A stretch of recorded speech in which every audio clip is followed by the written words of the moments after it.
تعریفیں اللہ رب العالمین کے لیے ہیں اور انگنت بے انتہا بے شمار درود و سلام نازل ہو سید المرسلین رحمت للعالمین جناب محمد الرسول اللہ صلی اللہ علیہ وسلم پر۔ محترم خواتین و حضرات، محترم صدر مجلس، ہمارے ساتھی فضیلت الشیخ افضال صاحب سنابلی اور بہت سارے لوگوں کو دیکھ رہا ہوں جو دوسری مسجدوں سے اور دور دراز سے آئے ہیں۔ کئی لوگ جے پور کے ان کونوں سے آئے ہیں جو دور ہے، یہاں سے جے پور ہی میں پڑتا ہے، لیکن ان کا علاقہ ایسی جگہ ہے کہ وہاں سے آنا واقعی ان کے لیے جو ہے مشکل ہے، لیکن اس کے باوجود وہ لوگ آئے۔ یہ ان کے دین سے محبت کو ظاہر کرتا ہے۔ اللہ تعالی ہم سب کے یہاں جمع ہونے کو قبول فرمائے اور کہنے سننے سے زیادہ عمل کرنے کی توفیق عطا فرمائے۔ میرے بھائیوں اور بہنوں، موضوع ہے متقین کی صفات۔ متقی کہتے ہیں اللہ سے ڈرنے والے کو، اللہ سے ڈرنا، اور کئی جگہ یہ مومن کے مترادف کے طور پر استعمال ہوتا ہے، یعنی جو مومن ہے وہی متقی ہے اور جو متقی ہے وہ مومن ہے۔ اللہ تعالیٰ نے قرآن مجید میں متقیوں کی کئی صفات بیان کی ہیں۔ آئیے ان صفتوں کو دیکھتے ہیں۔ مقصد یہ ہے کہ ہمارے اندر بھی وہ صفتیں پیدا ہو جائیں، یا وہ صفتیں ہیں پہلے سے تو وہ پختہ ہو جائیں۔ اللہ تعالیٰ نے قرآن مجید میں ارشاد فرمایا، سورۃ البقرہ شروع ہی میں، الف لام میم ذالک الکتاب لا ریب فیہ، الف لام میم، اس کتاب میں کوئی شک نہیں ہے۔ آپ جانتے ہیں کہ الف لام میم، الف لام را، الف لام میم را، یہ سارے جو الفاظ ہیں ان کا ترجمہ نہیں کیا جاتا، بلکہ ان کے بارے میں مفسرین کیا لکھتے ہیں کہ اللہ تعالیٰ ان کی مراد کو زیادہ بہتر جانتا ہے۔ پڑھنے والے کو ثواب ملے گا، پڑھنا آپ کا رائے گا نہیں جائے گا، ثواب ملے گا، بلکہ آپ صلی اللہ علیہ وسلم نے انہی الفاظ کی مثال دے کر فرمایا تھا کہ ایک حرف پڑھنے پر 10 نیکیاں، تو ثواب ملے گا، لیکن ترجمہ کیا ہے، معنی کیا ہے، اللہ بہتر جانتا ہے۔ بہت سارے لوگ اپنے خاص نظریات کے لیے، اپنے فائدے کے لیے ہیر پھیر کرتے ہیں، سلف کے طریقے سے ہٹتے ہیں، سلف سے ان کا کوئی تعلق ہی نہیں، تو وہ کاف ہا یا عین صاد، کاف سے کربلا، ہا سے ہائے حسین، یا سے یاد حسین، تو وہ سارے مطالب نکالتے ہیں۔ لیکن صحیح بات یہ ہے کہ اس طریقے کے جتنے الفاظ ہیں قرآن مجید میں، شروع میں جو بعض صورتوں میں آتے ہیں، ان کی مراد کیا ہے اللہ بہتر جانے۔ اللہ آپ کو اجر دے رہا ہے، اجر آپ کا نہیں ضائع کر رہا۔ کیا آپ کہیں کہ آپ محنت تو کروا لی، پڑھوا لیا، اجر نہیں دے رہا اللہ، وہ مل جا رہا ہے آپ کو، یہ لو بھائی اپنا حصہ، مگر مراد اللہ بہتر جانتا ہے۔ تو اللہ نے فرمایا الف لام میم ذالک الکتاب لا ریب فیہ، اس کتاب میں یعنی قرآن مجید میں کوئی شک نہیں ہے۔ ھدی للمتقین، یہ کتاب یعنی قرآن مجید متقیوں کے لیے ہدایت ہے۔ ہدایت تو سب کے لیے ہے، لیکن جس کے اندر تڑپ ہوگی ہدایت کو حاصل کرنے کی، جس کے اندر لگن ہوگی، جستجو ہوگی، اس کو منزل مل جاتی ہے، اس کو اس سے ہدایت مل جاتی ہے۔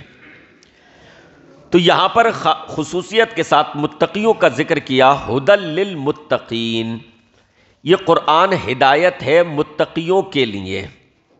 پھر آگے فرمایا متقی کون لوگ ہیں، الذین یؤمنون بالغیب، پہلی صفت بیان کی متقیوں کی کہ جو غیب پر ایمان لاتے ہیں۔ اب یہ ترجمہ آپ نے بارہا سنا ہوگا کہ وہ غیب پر ایمان لاتے ہیں۔ اس کا مطلب کیا ہے؟ پہلی صفت متقیوں کی بیان ہوئی، وہ غیب پر ایمان لاتے ہیں۔ غیب کسے کہتے ہیں؟ غیب پر ایمان سے مراد کیا ہے؟ غیب پر ایمان سے مراد یہ ہے ہر وہ چیز کہ جو آپ کی حسی قوتوں سے دور ہو، آپ کے پاس جو حسی صلاحیتیں ہیں، حسی قوتیں ہیں، ان کے ذریعے بھی اس کو آپ حاصل نہ کر سکیں۔ ماضی و مستقبل کی وہ تمام چیزیں جو آپ کی دسترس سے باہر ہوں اور وحی کے ذریعے ان کے بارے میں آپ کو خبر ہوئی۔ وحی یعنی قرآن اور حدیث دونوں چیزیں، وحی کے ذریعے آپ تک اس کی خبر پہنچی، آپ کی دسترس سے باہر ہے، آپ اپنی تمام صلاحیتوں کو بروئے کار لے آئیں، پھر بھی اس کو اپنی دسترس میں نہ کر سکیں۔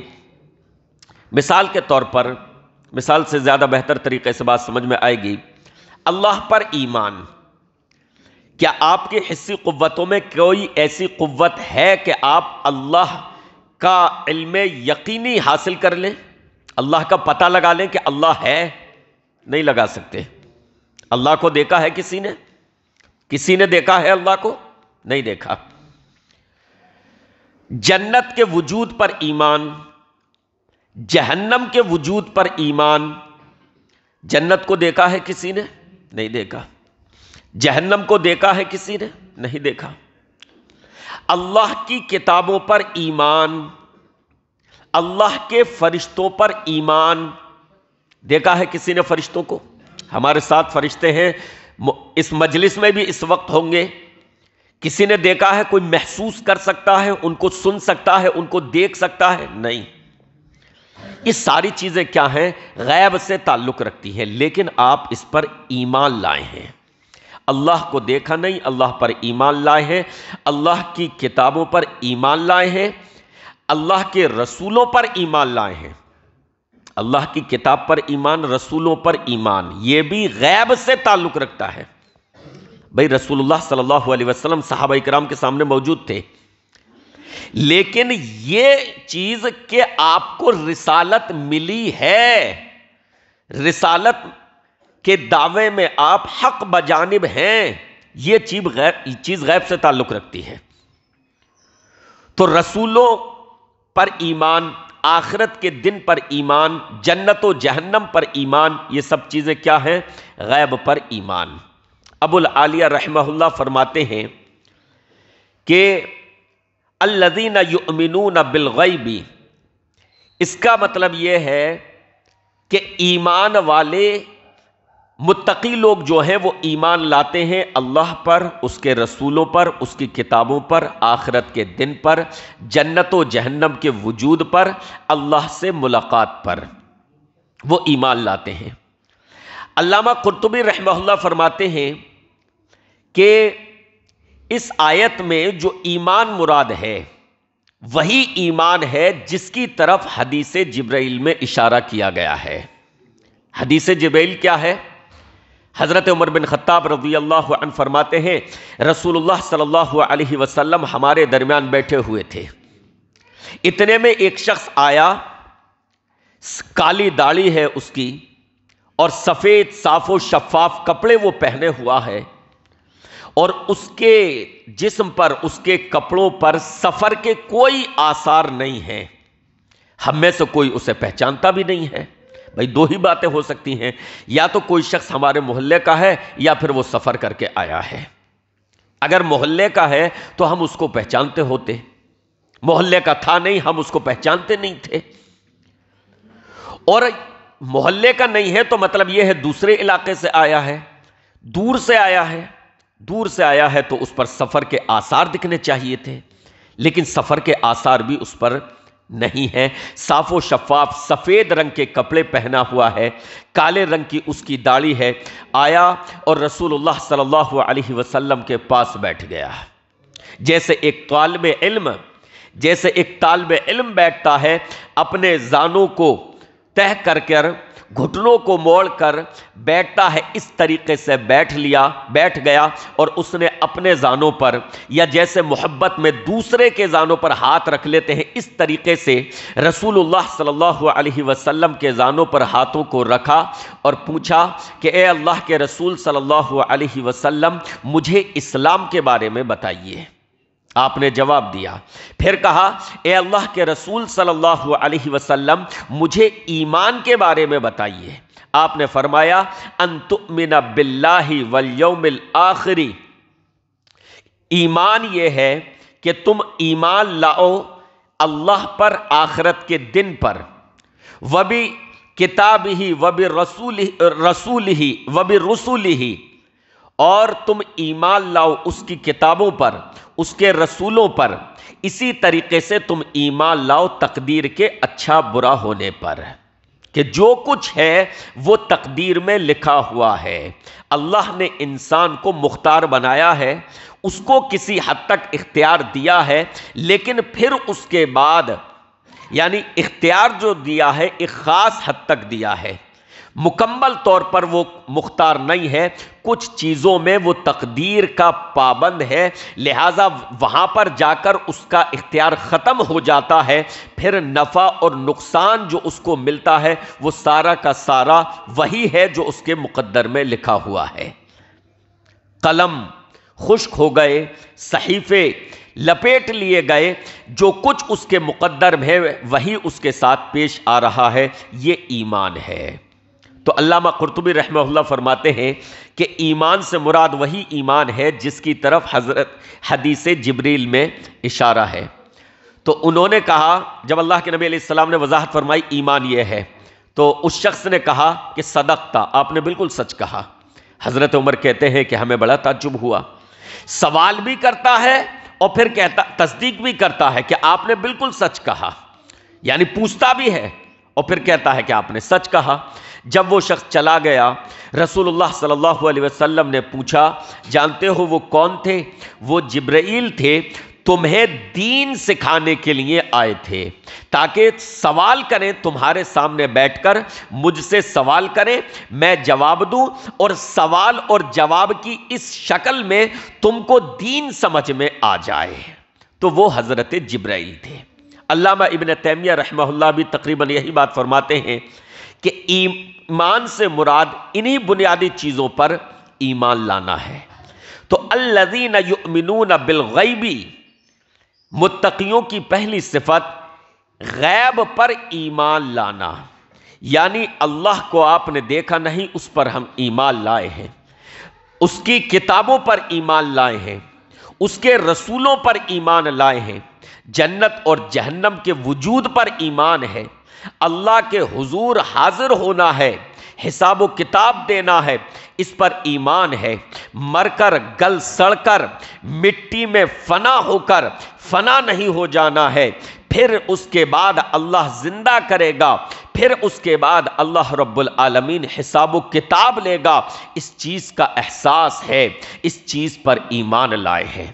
اور میرے بھائیوں اور بہنوں، یہی ایمان بالغیب تھا کہ جس نے صحابہ اکرام کو ہر طرح کی قربانی دینے پر ابھارا۔ یہی ایمان بالغیب تھا کہ حضرت انس بن مالک رضی اللہ عنہ فرماتے ہیں، اپنے چچا حضرت انس بن نضر رضی اللہ عنہ کے تعلق سے کہتے ہیں کہ رسول اللہ صلی اللہ علیہ وسلم کے ساتھ وہ جنگ بدر میں شریک نہ ہو سکے، پھر کہا اے اللہ تعالیٰ تو مجھے جب بھی موقع عطا فرمائے گا میں تیرے رسول کے ساتھ ضرور کسی جنگ میں شرکت کروں گا۔ پھر سب سے پہلا موقع جو ان کو نصیب ہوا وہ غزوہ احد کا تھا، اور غزوہ احد میں جب کفار نے اچانک یلغار کی مسلمانوں پر، مسلمان تتر بتر ہو گئے ایک چھوٹی سی غلطی کی وجہ سے، جب اچانک یلغار کی اور مسلمان تتر بتر ہو گئے، انس بن نضر رضی اللہ عنہ آگے بڑھے، اس یلغار کی پرواہ کیے بغیر آگے بڑھے، حضرت سعد کی سے ملاقات ہوئی تو کہا اے سعد تم کہاں جا رہے ہو؟ میں احد پہاڑ کی طرف جو ہے جنت کی خوشبو پا رہا ہوں۔ کیا تھا؟ ایمان بالغیب، جنت کو دیکھا نہیں تھا، لیکن ایمان تھا۔ اے سعد، میں احد پہاڑ کے پیچھے جنت کی خوشبو پا رہا ہوں۔ اس کے بعد وہ لڑے اور شہید ہو گئے، ان کو اتنے نیزے اور تیروں کے زخم آئے کہ ان کی بہن نے انگلیوں کے پوروں سے یا انگلی پر تل کے نشان سے ان کو پہچانا کہ یہ میرے بھیا کی لاش ہے۔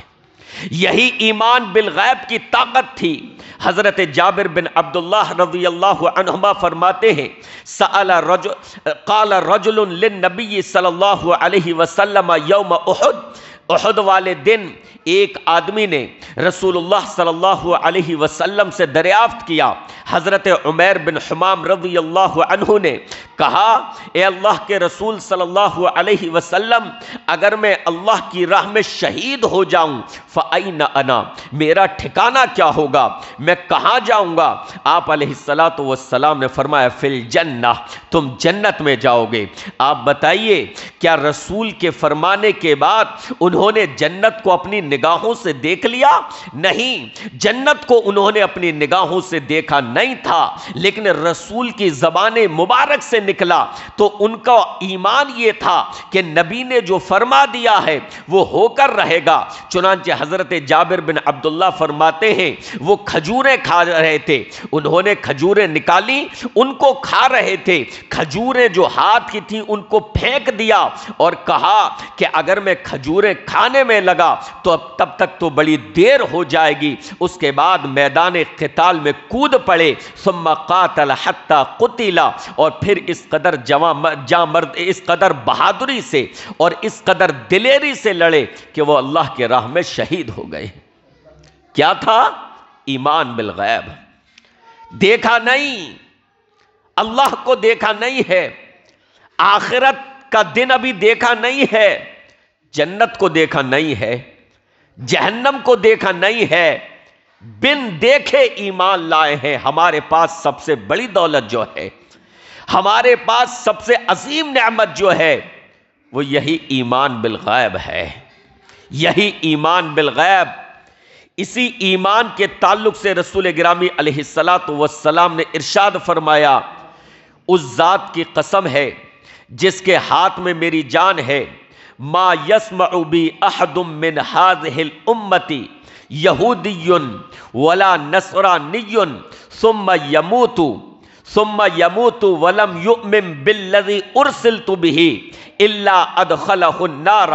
اس ذات کی قسم ہے جس کے ہاتھ میں میری جان ہے، یعنی اللہ کی قسم ہے، کوئی بھی شخص چاہے وہ یہودی ہو چاہے وہ نصرانی ہو، میرے بارے میں وہ سن لے، اس کو میری رسالت کے بارے میں پتا چلے، یعنی اس نے میرا زمانہ یا میرے بعد کا زمانہ پایا ہے جبکہ میری رسالت آ چکی ہے، اور پھر وہ مجھ پر ایمان نہیں لائے تو اللہ تعالیٰ اس کو جہنم میں داخل کرے گا۔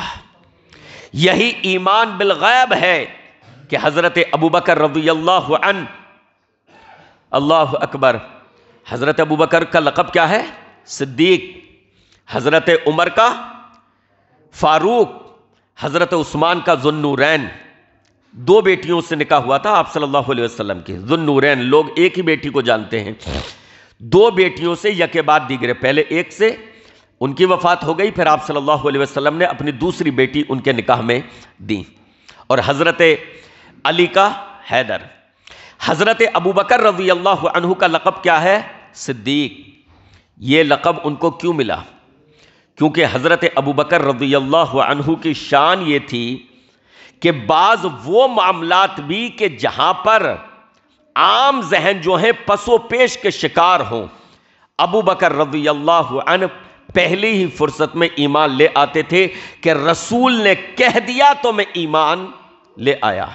رسول گرامی علیہ السلام کو معراج ہوئی ہے، آپ علیہ السلام کو معراج ہوئی ہے، مکہ سے مسجد اقصی لے جایا گیا، یعنی اسراء و معراج کا واقعہ پیش آیا۔ آپ گوگل کر کے دیکھیے، مسجد حرام سے مسجد اقصی تک کا فاصلہ تقریباً 2000 کلومیٹر ہے. 1550 کلومیٹر یا بائی روڈ 2000 کلومیٹر کا فاصلہ اس وقت کا مسجد حرام سے مسجد اقصی کا ہے. آج کے وقت کی گاڑی سے اگر آپ سفر کرتے ہیں 30 سے 32 گھنٹے لگ جاتے ہیں. رسول اللہ صلی اللہ علیہ وسلم کو ایک ہی رات میں مسجد حرام سے مسجد اقصی لے جایا گیا. مسجد اقصی سے پھر آسمانوں کی سیر کروائی گئی اور اسی رات میں آپ صلی اللہ علیہ وسلم واپس مکہ بھی آ جاتے ہیں اور آرام سے اپنے گھر پر سوتے ہیں. صبح کو آپ صلی اللہ علیہ وسلم نے لوگوں میں اپنی اس خبر کو عام کیا، اپنے اس معجزے کو لوگوں کے یہاں بتایا اور اعلان کیا، لوگوں رات میرے ساتھ یہ واقعہ پیش آیا، میں مسجد حرام سے مسجد اقصی لے جایا گیا اور وہاں سے میں نے آسمانوں کی سیر کی ہے. جن کے دلوں میں نفاق تھا، جو کچے ایمان والے تھے، وہ اس ناقابل یقین چیز کو سن کر وہ اس ناقابل یقین چیز کو سن کر مرتد ہو گئے، اسلام سے پھر گئے اور مشرکین نے مذاق اڑایا. ارے ہم سفر کرتے ہیں تو اتنے دنوں میں اور اتنی راتوں میں مسجد حرام سے مسجد اقصی تک پہنچتے ہیں، اور محمد کا کہنا یہ ہے ایک ہی رات میں وہ مسجد حرام سے مسجد اقصی بھی پہنچ گئے ہیں اور آسمانوں کی سیر بھی کر لی ہے اور رات ہی رات میں وہ واپس بھی آ گئے ہیں. یہ کیسے ہو سکتا ہے؟ حضرت عائشہ رضی اللہ عنہا فرماتی ہیں لہذا مشرکین مکہ دوڑے ہوئے ابو بکر کے پاس گئے. ابو بکر جانتے ہو تمہارے ساتھی کیا اعلان کر رہے ہیں؟ آج صبح سے ان کا دعویٰ کچھ الگ ہی طرح کا ہے. پوچھا کیا کہہ رہے ہیں؟ کہا ان کا یہ دعویٰ ہے کہ رات ہی رات میں مسجد حرام سے مسجد اقصی تک گئے ہیں اور رات ہی رات میں واپس آ گئے ہیں. حضرت ابو بکر نے ایک ہی بات کہی، لئن قال ذلک، کیا واقعی انہوں نے ایسا کہا ہے؟ کہا ہاں انہوں نے ایسا کہا ہے. کفار اور مشرکین انتظار کر رہے ہیں ابو بکر اب انکار کر دیں گے، ابو بکر انکار کر دیں گے، اور اب تک جو اپنے رسول کا ساتھ دے رہے تھے اب دستبردار ہو جائیں گے اور دامن رسول کو چھوڑ دیں گے. اب ابو بکر کی زبان سے نکلے گا کہ یہ تو عجیب و غریب دعویٰ کر دیا ہے، اب تک تو ہم ان کا ساتھ دیتے تھے، ان کی رسالت پر ایمان لائے تھے، لیکن آج ایسی مضحکہ خیز بات کہہ دی ہے کہ ہم ایمان نہیں لا سکتے. یہ تو عجیب و غریب بات ہے، یہ تو ناممکن چیز ہے. مشرکین مکہ انتظار کر رہے ہیں، لیکن حضرت ابو بکر نے صرف ایک بات پوچھی، کیا واقعی انہوں نے ایسا کہا ہے؟ حضرت محمد صلی اللہ علیہ وسلم نے ایسا کہا ہے؟ کہا ہاں انہوں نے ہی ایسا کہا ہے. کہا اگر انہوں نے کہا ہے تو بالکل سچ کہا ہے. کہا ابو بکر تم اس پر ایمان لاتے ہو؟ یہ ہے ایمان بالغیب. ابو بکر ایسی ناقابل یقین چیز پر ایمان لے آئے ہو، اس کو بھی تسلیم کر لیا. حضرت ابو بکر نے کہا ارے میں ان سے زیادہ ناقابل یقین چیزوں پر صبح شام ایمان لاتا ہوں. صبح شام ہمارے پیغمبر خبر دیتے ہیں ہمیں، جو وحی کے ذریعے ان تک پہنچتی ہے، ہمیں بتاتے ہیں. میں صبح شام ان سے زیادہ ناقابل یقین چیزوں پر ایمان لاتا ہوں اور تصدیق کرتا ہوں. یہ ہے ایمان بالغیب. یہ ہماری سب سے بڑی طاقت ہے. اور یہ کہاں سے ہوتا ہے؟ دل سے. یہ یقین کا نام ہے. یہ زبردستی نہیں، اس میں کسی پر جبر نہیں ہے. آپ دیکھیں کسی مسلمان کو آپ نے دیکھا آج تک کوئی ویڈیو کسی نے دیکھی ہو کہ وہ زبردستی کسی سے کہلوا رہا ہو کہ اللہ اکبر کہو؟ آپ کو کہیں نہیں ملے گا. آپ کو آئے دن واقعات ملیں گے کہ فلاں کمزور کو گھیر کر اس سے اپنا مذہبی نعرہ لگوایا جا رہا ہے.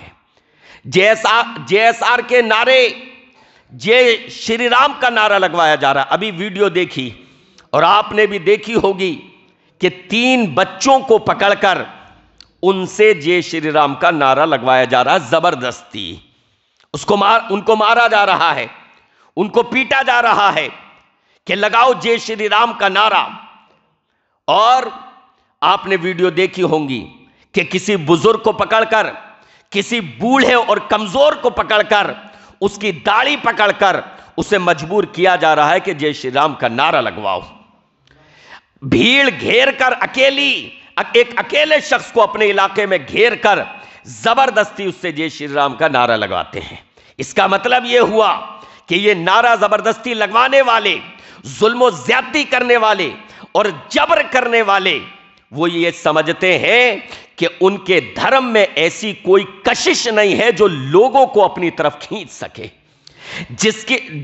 ان کے دھرم میں زندگی گزارنے کا کوئی ایسا اصول، کوئی ایسا ضابطہ، کوئی ایسا سلیقہ نہیں ہے کہ جس سے متاثر ہو کر لوگ اس کی طرف آ سکیں.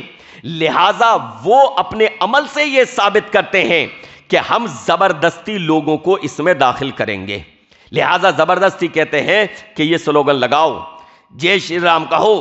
اس کا مطلب وہ یہ سمجھ رہا ہے کہ ہمارا دھرم، اس میں کوئی ایسی کشش والی چیز نہیں ہے. اگر کشش والی کوئی چیز ہوتی تو وہ کسی پر زیادتی کر کر، کسی اکیلے کو گھیر کر، بچوں کو پکڑ کر، کسی بوڑھے کو پکڑ کر، کسی اکیلے کو پکڑ کر یہ نعرہ زبردستی اس سے نہیں لگواتے. آؤ ہمارے مذہب کی طرف، آؤ ہماری آبادیوں کی طرف، دیکھو ہمارے اکثریتی علاقوں میں، اور دیکھو ان علاقوں کو جا کر. آؤ ان ممالک کا دورہ کرو اور جو وہاں رہتے ہیں ان سے پوچھو، جہاں اسلامی حکومت ہے، جہاں مسلم حکومت ہے، جہاں پر 99% مسلمان ہیں، جہاں پر مسلمانوں کی حکومت ہے، ان سے پوچھو یہاں پر کام کرنے والا ایک اکیلا غیر مسلم جو یہاں کا ہوتا ہے، وہ وہاں کی اکثریت کی آبادی میں تنہا کام کر رہا ہوتا ہے. کیا کسی شیخ نے، کیا کسی مسلمان نے، کیا کسی عرب نے اس کو زبردستی پکڑ کر اس سے اللہ اکبر کا نعرہ لگوایا ہے؟ کبھی نہیں لگوایا. کوئی ویڈیو آپ نہیں پائیں گے. کیا اس کو مجبور کیا ہے کہ تو کلمہ پڑھ؟ کیا اس پر زیادتی کی ہے؟ کیا اس پر ظلم کیا ہے؟ بالکل نہیں کیا. کیوں؟ اس وجہ سے کہ ہمیں اپنے دین پر یقین ہے، ہم ایمان بالغیب رکھتے ہیں، ہمیں اسلام پر یقین ہے، اسلام کی حقانیت پر یقین ہے. ہم یہ سمجھتے ہیں اس کی تعلیم میں وہ کشش ہے، اسلام کے چہرے میں وہ کشش ہے کہ لوگ خود بخود اس میں داخل ہوں گے.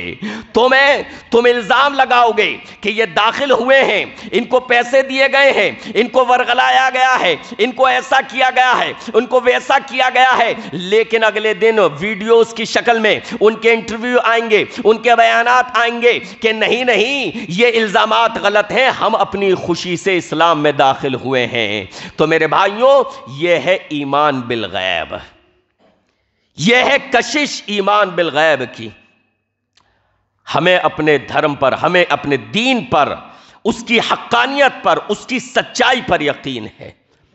تو یہ پہلی صفت ہوئی اہل ایمان کی، الذین یؤمنون بالغیب، جو غیب پر ایمان لاتے ہیں. مسلمانوں، بھائیوں، بہنوں، اس ایمان کی حفاظت کیجیے. یہ بہت بڑی دولت ہے، یہ بہت عظیم نعمت ہے. اس ایمان کی حفاظت کیجیے.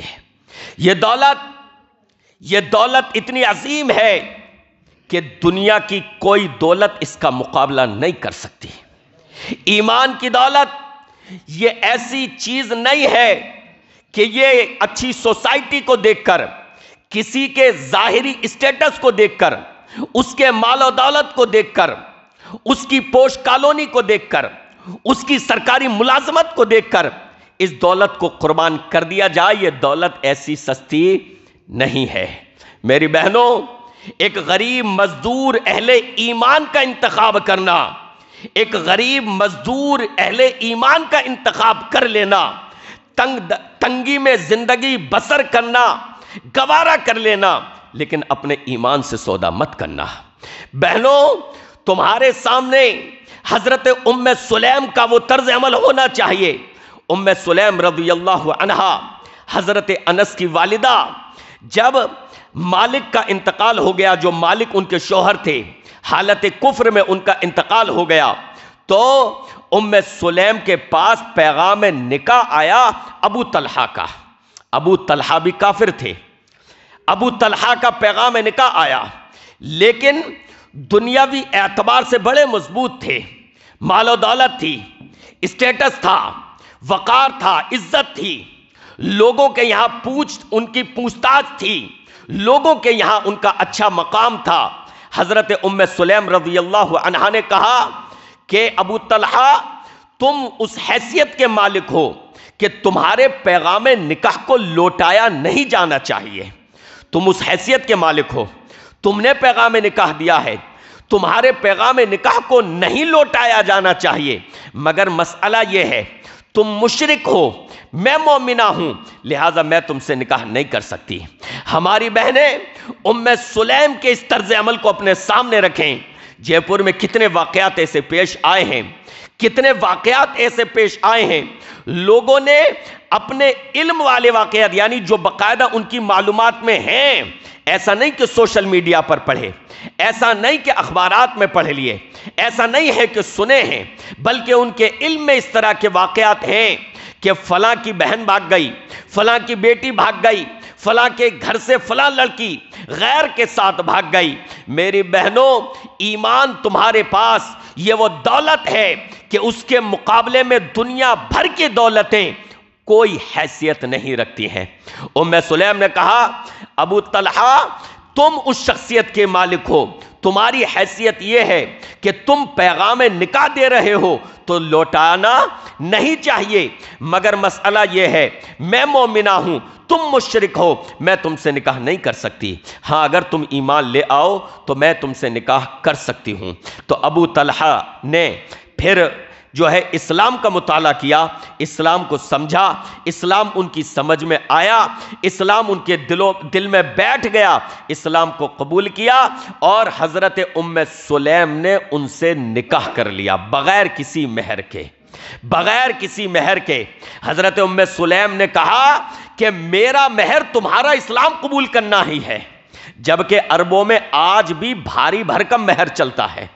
آج بھی ہمارے یہاں بیٹی ہو تو جیسے فکر ہوتی ہے نا کہ اس کی شادی کرنی ہے تو پیسہ ہو پاس میں، عربوں کے یہاں لڑکے والوں کو فکر ہوتی ہے، لڑکی والے بغیر ٹینشن کے رہتے ہیں، کوئی ٹینشن نہیں انہیں، لڑکی والوں کو ان کا کوئی خرچ نہیں آتا، لڑکے کو فکر ہوتی ہے، بھاری بھرکم مہر چلتے ہیں، اس کے کو فکر ہوتی ہے کہ لڑکی کے لیے گھر کا انتظام کرنا ہے، فریج کا انتظام کرنا ہے، اور اے سی کا انتظام کرنا ہے، یہ انتظام کرنا ہے، وہ انتظام کرنا ہے، مہر بھی دینا ہے۔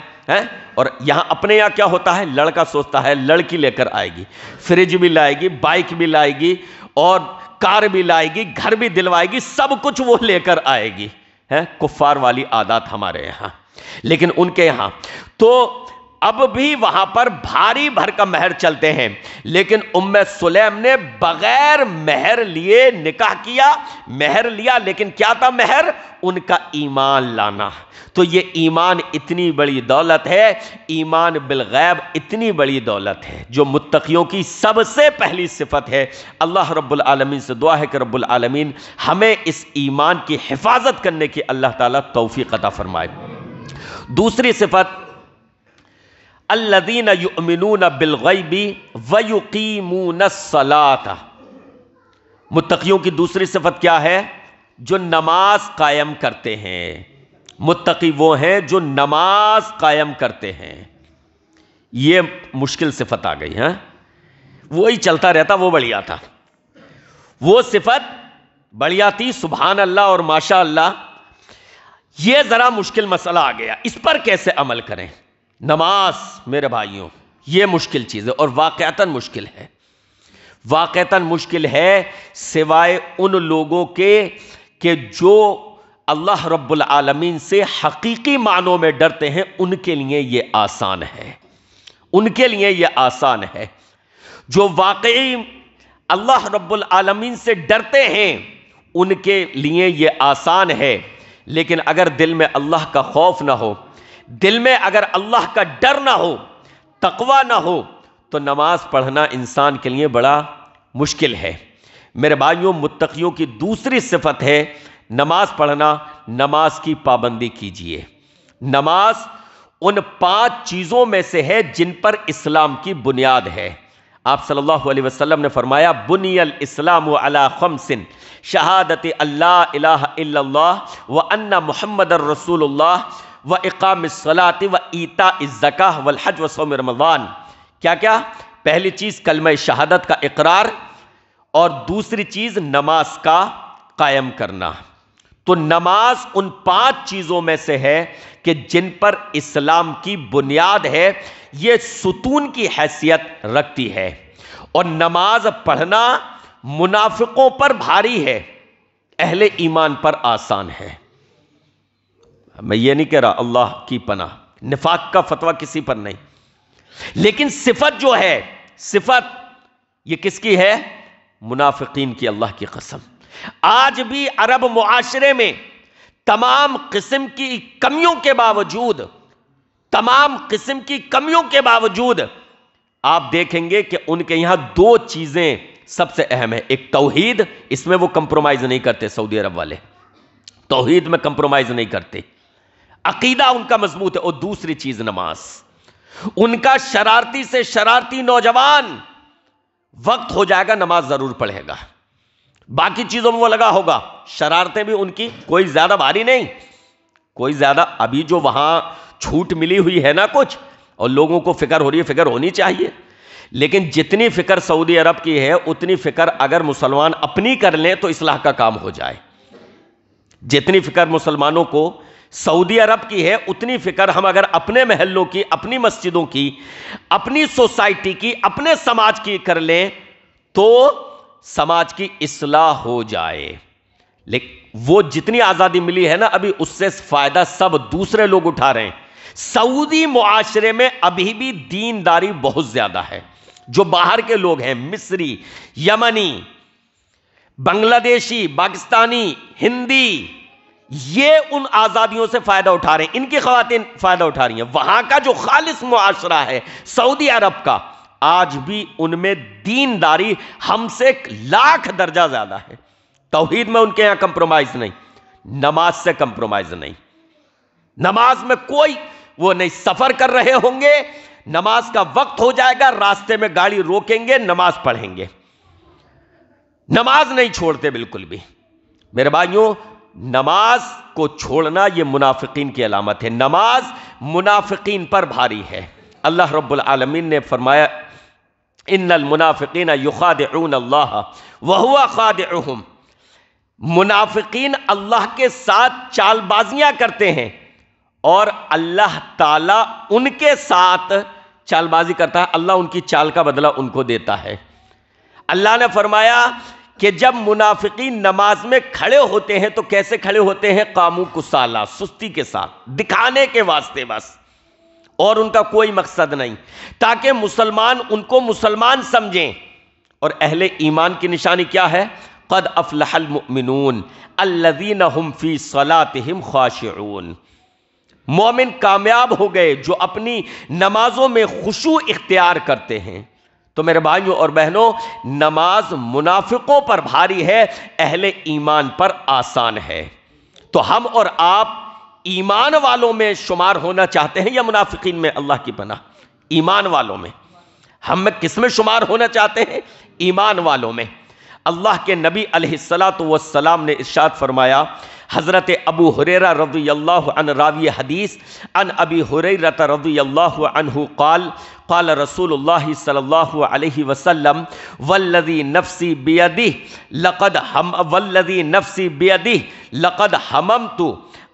لقد حممت ان آمر بحطب فیحتطب ثم آمر بالصلاة فیؤذن لها ثم آمر رجلا فیؤم الناس ثم اخالف رجالا فاحرق علیہم بیوتہم، رواہ البخاری۔ فرمایا ابو ہریرہ رضی اللہ عنہ نے کہ رسول گرامی علیہ السلام نے فرمایا، اس ذات کی قسم ہے جس کے ہاتھ میں میری جان ہے، میں نے یہ پکا ارادہ کیا کہ ایک جگہ لکڑیاں جمع کرنے کا حکم دوں اور جب لکڑیاں جمع ہو جائیں میں ایک شخص کو کہوں وہ اذان دے، جب اذان ہو جائے میں ایک شخص کو کہوں وہ امامت کرے، اور جب جماعت کھڑی ہو جائے میں ان لوگوں کی طرف جاؤں جو ابھی تک نماز میں نہیں آئے ہیں، فَأُحَرِّقَ عَلَيْهِمْ بُيُوتَهُمْ، اور ان کے گھروں میں آگ لگا دوں۔ حضرات محترم اندازہ لگائیں اور غور کریں یہ الفاظ کون کہہ رہا ہے؟ میرا دل چاہتا ہے ان کے گھروں میں آگ لگا دوں۔ یہ الفاظ اس پیغمبر کے ہیں جن کی صفت رحیم اور شفیق ہے، وہ نبی، وہ پیغمبر جو اس طبیعت کے مالک تھے، جن کا دل اس قدر نرم تھا کہ نہ صرف اہل ایمان کے لیے بلکہ غیروں کے لیے بھی وہ تڑپ اٹھتے تھے، غیروں کی بھی تکلیف نہیں دیکھ سکتے تھے، غیروں کی بھی تکلیف نہیں دیکھ سکتے تھے، ان کے ساتھ بھی نرمی کا حکم دیا کرتے تھے، ان کے ساتھ بھی نرمی کیا کرتے تھے۔ وہ رحیم نبی، وہ شفیق نبی ان کی زبان سے نکل رہا ہے کہ میرا دل چاہتا ہے کہ ان کے گھروں میں آگ لگا دوں۔ اگر اس رحیم اور شفیق نبی رحمت للعالمین نبی کی زبان سے یہ الفاظ نکل رہے ہیں تو اس کا مطلب یہ ہے کہ نماز چھوڑنا معمولی چیز نہیں ہے۔ ہم نے جو اسے معمولی سمجھا ہوا ہے، ہم نے جو اس کو تبعی بنایا ہوا ہے، نماز کو ہم نے کیا بنایا ہوا ہے؟ تبعی۔ نماز فرض ہے، ہم نے تبعی کہ طبیعت کرے گی تو پڑھ لیں گے، چلو مغرب کی نماز پڑھ لیں، ہاتھ منہ دھل جائے گا، وضو ہو جائے گا، فریشنس آ جائے گی۔ اب عشاء کا وقت ہے، طبیعت نہیں کر رہی، کھانا کھا لیا، طبیعت آرام کی کر رہی ہے، یا چائے خانے میں بیٹھے ہیں دوستوں کے ساتھ گپ شپ کر رہے ہیں، عشاء گول کر دی۔ فجر کا وقت ہوا، نیند کا غلبہ ہے، میٹھی نیند ہے، شیطان بھی ساتھ دے رہا ہے، سو جا سو جا، ابھی کیا ٹائم ہوا ہے؟ ابھی تو 5:30 بجے ہیں، 5:45 پر جماعت ہے، 6 بجے جماعت ہے، سو جا، ابھی اٹھ جانا 5 منٹ کے بعد، چلو ایک نیند اور لے لوں۔ الارم لگایا، الارم کاٹ دیا، ابھی اٹھتا ہوں 10 منٹ میں، ابھی ارے پہلی رکعت تو پکڑ ہی لوں گا، ابھی اٹھوں گا 5 منٹ میں، وضو کروں گا اور پہنچوں گا، پہلی رکعت تو پکڑ ہی لوں گا، ارے ابھی تو امام صاحب فجر میں لمبی قرات ہوتی ہے، دوسرے رکعت میں پہنچ ہی جاؤں گا، اور سوتا رہا، سو گیا۔ تو کیا ہے یہ؟ تبعی۔ ظہر میں دل کرا ظہر پڑھ لی، عصر مصروفیت کا وقت ہے، قیلولہ کا وقت ہے، گول کر دی۔